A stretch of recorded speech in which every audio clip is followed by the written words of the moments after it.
Canon 16 to 35 f4, Canon 100 to 500 RF, so their new RF telephoto, Canon 24 to 105, and how many millimeter macro? I don't remember. 16 35, 24 105, 100 millimeter macro, and 100 to 500. And then I saw a question about lens babies, and I saw alert. I have two lens babies. I have mixed feelings about them. Like Anne Belmont, if you want to learn about lens baby, go to Anne Belmont. Find more. She creates incredible photographs with her baby lenses. Awesome. Diane also asked, what are some of your favorite methods for framing or presenting some of your completed images? I'm hopefully going to be working on some hard copy alert soon, so that's one thing that I'm hoping to do more of. And then we have a printer in our house, so I'm starting to print my work more.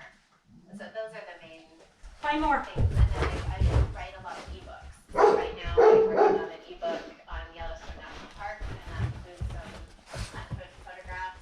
And then I'm taking a full class on plant photography. So those are some of the main ways that I use my phone to present it. Great.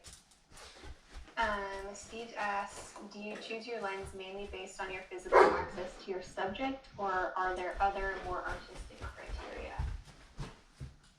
Yeah, I think the physical distance is probably one of the main decision-making points, because if I want to get close to something, but if I want to tightly frame a small subject but it's far away, then I would use the 100 to 500.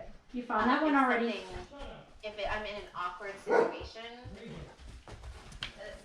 then I'd probably choose one of the zoom lenses over the macro lens because it would be easier to set up, for example. So those would be a few decision-making points that I might consider. Okay. No. This is from Michelle. She says, your examples are fantastic. Do you ever use scale to relate elements in the frame? Can you think of an example? So, like with my nature photography, I absolutely never do that. Like I never include people or anything else. With my plant photography, yeah, I think because I tend more towards the abstract presentations, or like I'm focusing on repetition.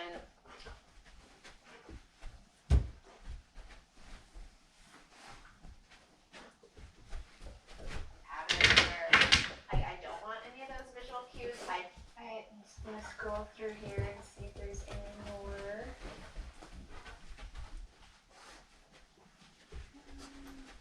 I see a couple that I can just answer quickly. Perfect. Like Brian asked, do you ever introduce leaves or flowers from another plant or rearrange your subject? So I will do slight cleanup that doesn't damage a scene. Or like let's say there's a perfect scene and I wish that there was one more leaf in it, I might add one leaf. But it's most of the scenes, the vast majority of my photographs are like 98% there already in nature. You and found I that one, never find did more. any damage whatsoever to the scene in front of me. So nature first. You found that one, find more. For me to take a photo of it, like pruning a plant or something like that. I might gently lay a grass down and put like my coat on top of it so it just lies a little lower for a minute. But no, so the photos that you see from me, I'm not rearranging things, I'm not introducing things. I found these subjects as they are. Somebody also asked what backpack I use, and I use the Shimoda Explorer 40, which is, I switched to it a couple trips ago, and it's much more comfortable than my old backpack for hiking. So, the question about do I work in projects? I don't go out in the field with a focus on working on a project, but I definitely have some themes throughout my work. So, like we've been talking about the things like my desert plant series.